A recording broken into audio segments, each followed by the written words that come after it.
তো আমি এখন পৌঁছে গেছি হাবড়াতে, আর এখন নিতে হবে আমাকে কিছু জিনিস। তো বলতে পারো এগুলো আবদারের জিনিস, কারণ আমি আগেই বললাম যে আজকে আমি আমার দিদি বাড়িতে যাচ্ছি, আর আমার দিদির একটাই মেয়ে আছে।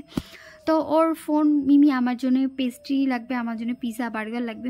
বুঝতেই পারছো মিমি আবদার তো রাখতে হবে, না হলে একদম পুরো একদম শেষ করে দেবে আমাকে মেরে। তো এখান থেকে দেখছিলাম আমি কি নেওয়া যায়। তো এখান থেকে দেখার পরে বেশ কিছু পেস্ট্রি আর কিছু পিৎজা বার্গার আমি এখান থেকে নিয়েছিলাম। তো এখান থেকে আমার নেওয়া হয়ে গেছে। তারপর আমি চলে গেছিলাম সোজা স্টেশন রোডে।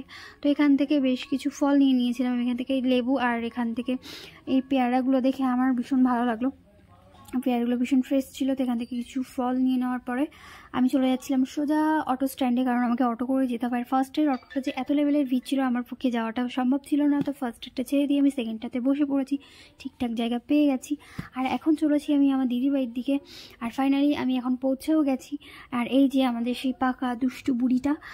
আর আজকের ব্লগটা এই পর্যন্তই। তোমরা কমেন্টে জানিও কেমন লাগলো। আপাতত তোমাদের টাটা, বাই বাই, দেখা হচ্ছে নেক্সট ব্লগ।